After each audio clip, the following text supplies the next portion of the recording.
પુરુષ, પ્રકૃતિ અને જીવ આ ત્રણ ઉપર આખી ભારતની જ્ઞાન પરંપરા રહેલી છે. પણ અત્યારે તકલીફ એવી છે કે આપણે પુરાણોની વાર્તા પૂરતી કે સંસ્કૃતિ પૂરતી કે પરંપરા પૂરતા સીમિત થઈ ગયા છે અને આપણા મૂળ જ્ઞાનથી વિમુખ થઈ ગયા છીએ.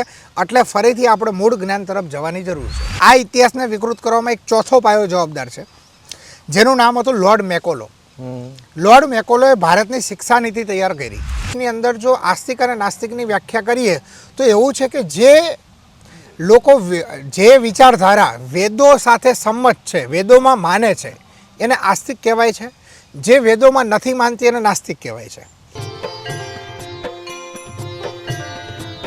સનાતન ધર્મની વાતો સાથે હંસગીરી બાપુ એટલે કે બગસરાથી રોકડિયા હનુમાનજી અને ડેરી પીપળિયા જ્યાં જેમનો આશ્રમ છે ત્યાંથી હંસગીરી બાપુ આપણી સાથે જોડાયેલા છે. બાપુ ખૂબ ખૂબ કાર્યક્રમમાં સ્વાગત છે. ઓમ નમો નારાયણ. એકવાર જગ્યા પર આવીને પણ થોડીક માહિતી આપીએ દર્શક મિત્રોને.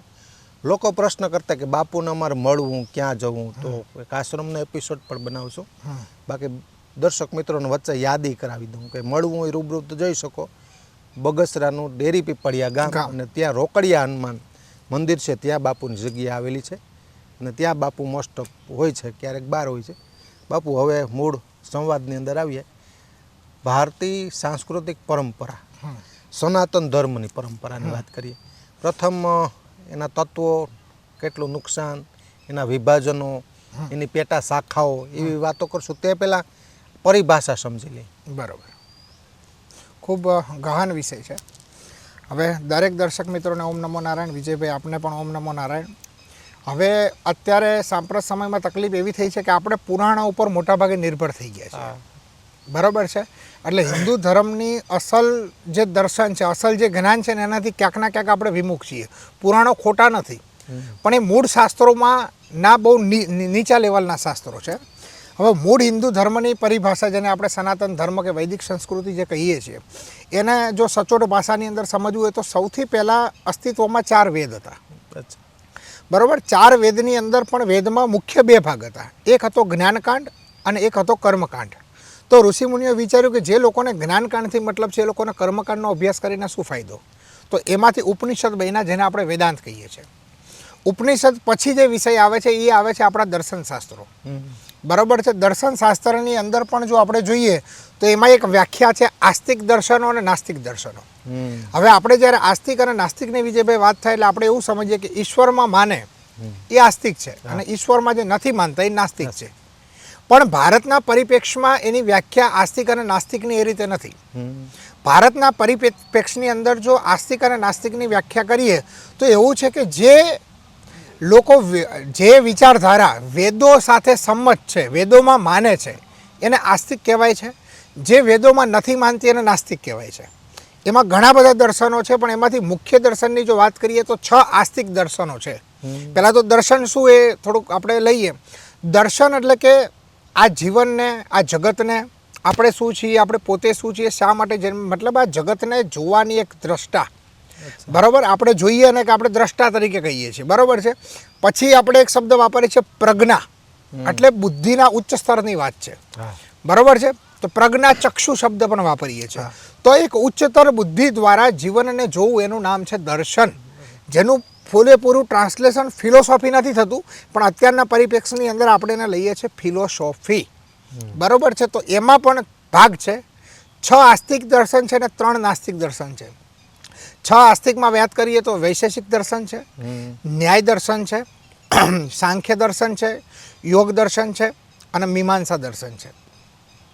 બીજી વસ્તુ નાસ્તિક દર્શનમાં વાત કરીએ તો સૌથી પહેલાં આવે છે બૌદ્ધ દર્શન, પછી આવે છે જૈન દર્શન અને ત્રીજા આવે છે ચારવાક દર્શન. એના સિવાય પણ બીજા અસ્તિત્વમાં નાના મોટા દર્શનો હતા, જે સમયકાળ પ્રમાણે એનું મહત્વ રહ્યું નથી. અત્યારે મૂળ આ 9 દર્શનોની વાત છે. એના પછી આવે છે આપણા પુરાણો. પુરાણોની અંદર મુખ્યત્વે ઇતિહાસ છે, ઘણી બધી બૌદ્ધ વાર્તાઓ છે. બરાબર છે. રસપ્રદ વાર્તાઓ જેના દ્વારા સામાન્યમાં સામાન્ય લોકો સુધી જ્ઞાન પહોંચે એ વાત કરવા માટે થઈને પુરાણો છે. અને આ બધામાં થોડી સફળતા ન મળતા અંતિમ રીતે આપણી ભજનવાણી, સંતવાણી કે સાહિત્ય કલાકાર, મતલબ જ્ઞાનને સંગીત સાથે જોડવું, તમારો તો માસ્ટરનો વિષય છે. વિજયભાઈ, બરાબર. તો છેલ્લે અંતિમ ચરણમાં ભજન અને સંતવાણી છે. આ છે હિન્દુ ધર્મની પરિપ્રેક્ષતા. બીજું એની અંદર સ્મૃતિ ગ્રંથો પણ છે, બ્રાહ્મણ ગ્રંથો પણ છે, બરોબર છે. એમ અલગ અલગ ડિપાર્ટમેન્ટ છે, એમાંથી આયુર્વેદ પણ અલગ નીકળે, અને પછી એસ્ટ્રોનોમી અલગ નીકળે, નંબરોલોજી અલગ નીકળે, એ બધી અલગ વિષય છે. પણ મૂળ હિન્દુ ધર્મમાં વેદથી લઈ અને સંતવાણી સુધીની પરંપરાઓ છે. એમાં બધું દુહાઓ પણ આવી ગયા એમાં. હા, આ છે હિન્દુ ધર્મની મૂળ ફિલોસોફી. અને આ બધા ફિલોસોફરો એકબીજાના મત સાથે પરિપ્રેક્ષમાં એકબીજા સાથે સહમત નથી. મૂળ હિન્દુ ધર્મના અધ્યાત્મમાં મૂળ બે જ વિષય આવે છે. એક આવે છે પુરુષ, એક આવે છે પ્રકૃતિ. પુરુષ માને કે જે નિરાકાર બ્રહ્મ છે, જેને આપણે ભોળાનાથ કે શિવ કહીએ છીએ, નિરાકાર રૂપે, કે જેની અંદર ક્યારે કોઈ પરિવર્તન આવતું નથી, જેની અંદર ક્યારે એનો જન્મ નથી, જ્યારે એનો ક્યારે મૃત્યુ નથી, ત્યાં સમય પણ નથી, ટાઈમ પણ નથી, એટલે નો ટાઈમ અને નો સ્પેસની સ્થિતિ છે. અને બીજું આવે છે પ્રકૃતિ, કે ચરાચર જગતમાં દ્રશ્યમાન અને અદ્રશ્યમાન જે કાંઈ તમને દેખાય છે, બસ આ બંને ઉપર. અને એક ત્રીજું આવે છે જીવ, એટલે કે જીવ, જગત અને ઈશ્વર. પુરુષ, પ્રકૃતિ અને જીવ, આ ત્રણ ઉપર આખી ભારતની જ્ઞાન પરંપરા રહેલી છે. પણ અત્યારે તકલીફ એવી છે કે આપણે પુરાણોની વાર્તા પૂરતી કે સંસ્કૃતિ પૂરતી કે પરંપરા પૂરતા સીમિત થઈ ગયા છે અને આપણા મૂળ જ્ઞાનથી વિમુખ થઈ ગયા છીએ. એટલે ફરીથી આપણે મૂળ જ્ઞાન તરફ જવાની જરૂર છે. હવે બાપુ આમાં જે વિખવાદો થાય છે, દરેક એવું કહે છે કે મારો વાળો મોટો. દરેક કોઈ પણ આ હિન્દુ ધર્મની પરંપરા છે, સનાતન ધર્મ, એમાં એટલા ફાટા પડી ગયા છે. અને એમાં પણ એક કોમ્પિટિશન. મેં શિવને બેસાડ્યા બેસેલી અવસ્થામાં, તો કોઈ મૂર્તિ સૂતી અવસ્થામાં બેસાડે, કોઈ ત્રાસી બેસાડે, એમાં પણ કોમ્પિટિશન. મારા ભગવાન મોટા અને મારો સંપ્રદાય મોટા. બરાબર. આવું વર્ષોથી ચાલે. એમાં આપણે ને આપણી ધર્મની પરંપરા ક્યાંક ડેમેજ થાય છે. આનું નિરાકરણ કઈ રીતે આવે? હવે તમે કીધું એ વાત સાચી છે. વિવેકાનંદનું એક વાક્ય હું કોટ કરીશ અહીંયા, કે વિવેકાનંદજીએ કીધું છે કે સંપ્રદાયો છે ને હિન્દુ ધર્મનું ઘરેણું છે. એટલે કે લોકો માટે મલ્ટિપલ ચોઇસ છે. બરાબર છે. બીજું કે એમને એ પણ કીધું છે કે સંપ્રદાયની અંદર જવું ને એ ખોટું નથી, પણ સંપ્રદાય પૂરતા તમારા વિચારધારાને સીમિત કરી દેવાને એ ખોટું છે. બરાબર છે. બીજું કે વિવાદ ક્યારે પેદા થાય છે, કેમ કે હિન્દુ ધર્મ જે છે એની અંદર જ્યારે પુરાણો આવે છે ને, એ પુરાણો પછી જ સંપ્રદાયોનું નિર્માણ થાય છે. પુરાણો પહેલાં કોઈ સંપ્રદાયો હતા? આ બધા જ સંપ્રદાયો પુરાણોના આધારે અને વિષ્ણુ ભગવાનના અવતારના આધારે, અને વિષ્ણુ ભગવાનની અવતારની થિયોરી પણ પુરાણથી આવે છે. વેદ કે ઉપનિષદ કે દર્શન શાસ્ત્રોમાં વિષ્ણુ ભગવાનની થિયોરી ક્યાંય નથી. પુરાણ પછી આ થિયોરી આવે છે. હવે તમે કહો છો એમ વિવાદ. વિવાદ ક્યાં પેદા થાય છે કે તમે તમારા પિતાજીને સર્વોપરી માનો, બરોબર છે, એ વાત એકદમ રાઈટ છે. પણ તમે તમારા પિતાજીને સર્વોપરી માનવા માટે થઈ આ સામે બેઠેલા ભાઈના પિતાજીને તમારા પિતાજીના નોકર બતાવવા ને, વિરોધ ત્યાં છે. એટલે હિન્દુ જે ધર્મ છે ને એ દરિયો છે, અને જે સંપ્રદાયો છે કે પરંપરાઓ છે એ બધા નદી, નાળા, તળાવ, સરોવર છે. પણ એ નદીને અહંકાર આવે કે નહીં, હું તો સમુદ્રમાં ન ભળું, મારું વેણ બદલાઈ જાય, હું તો મીઠી છું પછી ખારી થઈ જઈશ, બરોબર છે. ત્યાં પોતાનો અહંકાર જાગે અને પોતાને દરિયા કરતાં પણ સર્વોપરી બતાવવામાં આવે, વિવાદ ત્યાં ઊભો થાય છે. બાકી સંપ્રદાય ખોટા નથી, પણ સંપ્રદાયોમાં આ જે વિચારધારા છે, સ્વામી વિવેકાનંદ જ્યારે ભક્તિ યોગની વાત કરે છે ત્યારે કહે છે કે સંપ્રદાયમાં ખૂબ સારી બાબતો છે ભક્તિ માર્ગમાં, પણ ભક્તિ માર્ગની સૌથી અધમમાં અધમ બાબત એ છે કે એક સંપ્રદાયવાળો વ્યક્તિ પોતાના સંપ્રદાયના વ્યક્તિને જે અતૂટ પ્રેમ કરે છે, અડધી રાતે એની મદદ માટે ઊભો થઈ જાય છે, એટલે કે એના માટે અતિ લાગણીશીલ કે અતિ પ્રેમાળ છે, પણ એ જ વ્યક્તિ અન્ય સંપ્રદાય માટે નીચમાં નીચ અને અધમમાં અધમ કામ કરતો અટકાતો નથી. બરોબર છે. તો એક સિમ્પલ ફિલોસોફી આપણે સમજીએ, ધર્મ જોડવાનું કામ કરે કે તોડવાનું? જોડવાનું કામ કરે ને. આ તો કહે છે સંપ્રદાયમાં કે તમે કયા વાડામાં, કે આ વાડામાં, તો કે મારી દીકરી ઓલા વાડામાં તો હું ન જ આપું. તો આ જોડે છે કે તોડે છે?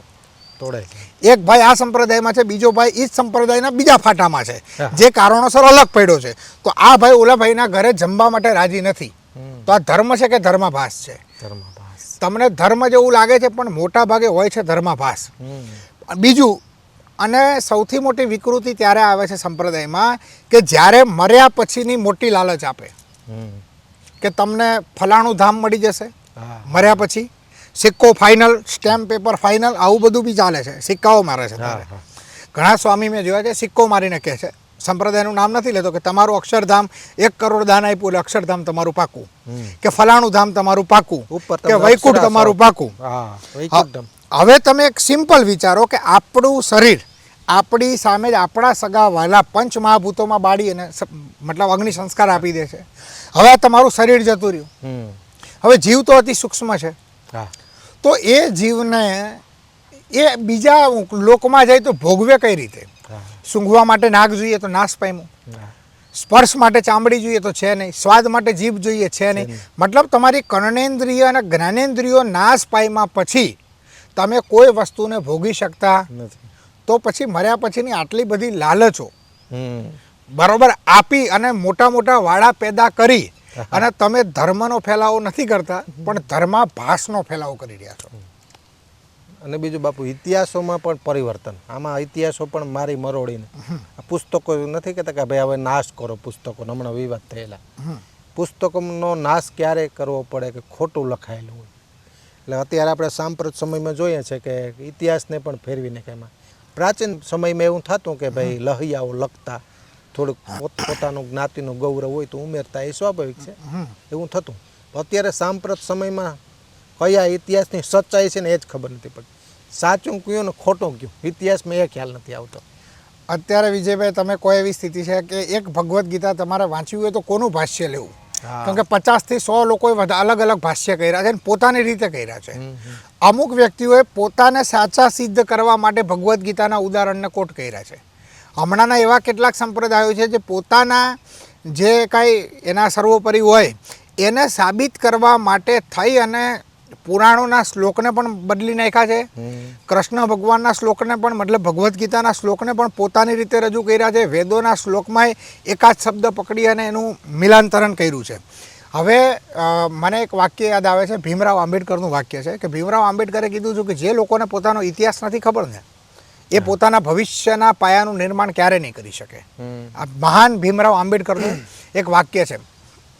તો હવે ભારતની પરિસ્થિતિ એવી થઈ કે આપણે બધા જે સ્કૂલમાં ભણ્યા એ મોગલો મહાન જ ભણ્યા. એનું કારણ એવું હતું કેમ કે ભારત દેશ આઝાદ થયો એટલે એક તથાકથિત પાર્ટી દ્વારા ભારતનો શિક્ષણ મંત્રી, ભારતનો પ્રથમ શિક્ષણ મંત્રી મુસ્લિમ હતો, મૌલાના અબ્દુલ કલામ આઝાદ.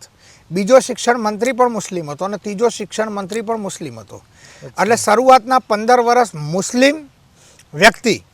તો એની અંદર આપણા ઇતિહાસને એટલો ખરાબ રીતે ચિતરવામાં આવે છે કે શિવાજી મહારાણા પ્રતાપને એકદમ નાની કક્ષાના બતાવી અને ઔરંગઝેબ અકબરથી લઈને આ બધાને મહાન કરવામાં આવે છે. આ તો સોશિયલ મીડિયાની દેન છે કે હવે ધીમે ધીમે આપણને સાચો ઇતિહાસ મળે છે અને અત્યારના પુસ્તકોની અંદર આ સુધારો મળે છે. બીજી વસ્તુ કે ભારતના ઇતિહાસને શોધવો હોય તો ભારતમાં ભ્રમણ કરવું જોઈએ ને.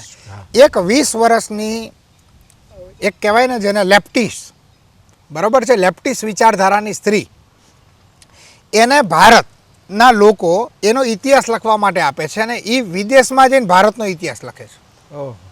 બરાબર, જે આજે પણ જેન્યુની અંદર પ્રોફેસર છે, આજે પણ જેન્યુની અંદર પ્રોફેસરની અંદર છે, રોમિલા થાપર એનું નામ છે. આને હિન્દુ ધર્મને નીચો દેખાડવા સિવાય ઇતિહાસમાં કંઈ કર્યું જ નથી. એક આ છે. બીજું એક ઇતિહાસના આપણે ઇતિહાસને ખરડવાનું કામ કર્યું હોય તો એક અંગ્રેજ અધિકારી હતો જેનું નામ હતું મેક્સ મુલર. ભારતમાં ક્યારે નથી આવ્યો, એને સંસ્કૃતનું 50% જ્ઞાન પણ નથી અને એ ભારતના હિન્દુ શાસ્ત્રોનું ટ્રાન્સલેશન કરે છે અને એવું વિકૃત ટ્રાન્સલેશન કરે છે કે આપણી નવી પેઢી હિન્દુ ધર્મના શાસ્ત્રને પણ વાંચે તો એના ઓરિજિનલ મર્મને ન સમજી શકે. બરાબર, આ ઇતિહાસને વિકૃત કરવામાં એક ચોથો પાયો જવાબદાર છે જેનું નામ હતું લોર્ડ મેકોલો. લોર્ડ મેકોલોએ ભારતની શિક્ષા નીતિ તૈયાર કરી. પોતાના પિતાને એક પત્ર, ઓનલાઈન અત્યારે કોઈ અને જિજ્ઞાસા હોય, જાણવું હોય તો ઓનલાઈન સર્ચ કરે, પત્ર મળી જશે તમને અત્યારે ઘણી બધી વેબસાઇટ ઉપર. લોર્ડ મેકોલો એવું લખે છે, પોતાના પિતાને એક પત્ર લખે છે ને એક પત્ર લખે છે એ પોતાના ત્યાં લંડન બ્રિટિશ ગવર્મેન્ટને કે મેં ભારતની શિક્ષા નીતિ એવી તૈયાર કરી છે કે એમાં ભણવાવાળો વર્ગ ભારતીય હશે, અંદર જશે એ ભારતીય હશે પણ દિમાગથી અંગ્રેજ હશે. અને એને એવી રચના બનાવી કે ભારત આવનારા 1000 વર્ષ સુધી વગર સેનાએ અંગ્રેજોનું ગુલામ રહેવું જોઈએ. અને એને જે શિક્ષણ નીતિ લાગુ કરી અત્યાર સુધી મોટા ભાગે છેલ્લા 7-8 વર્ષોને જો બાદ કરીએ ને તો એ શિક્ષા નીતિ આજે પણ ભારત દેશમાં લાગુ છે. જેના લીધે મોગલ મહાન છે. બરોબર છે. ભારતમાં કોઈએ ખોજ કરી હોય તો કે આર્યોએ ખોજ કરી તો કે આર્યો વિદેશથી આવ્યા હતા. મતલબ ભારતનું તો જ્ઞાન છે નહીં, ગમે તે રીતે સાબિત કરવું. એક આર્યન થિયોરી ચાલે છે કે આર્યો વિદેશથી આવ્યા, એના મૂળ નિવાસી, એના વચ્ચે એક અત્યારે વિરોધાભાસ. બરોબર છે. હવે ખબર પડવા માંડી કે ભારતના વેદશાસ્ત્રોમાંથી ચોરેલું જ્ઞાન વિદેશમાં ગયું. તો હવે આ લોકો કે આપણે ગમે તેમ કરીને ભારતના લોકો નીચે દેખાડીએ ને તો કે એ જ્ઞાન આર્ય હતા, આર્ય લોકો લઈને આવ્યા હતા. આર્ય કોણ હતા? વિદેશી હતા. મતલબ ભારત તો એ ક્યાંય જ્ઞાનમાં ક્યાંય શ્રેષ્ઠ હતું નહીં. કોઈ પણ રીતે સાબિત કરવું, આ પ્રકારના ઇતિહાસો છેલ્લા કેટલાય દાયકાથી લખવામાં આવે છે વિજયભાઈ, જેના લીધે આજના સમાજને સાચી વાસ્તવિકતા મળતી નથી.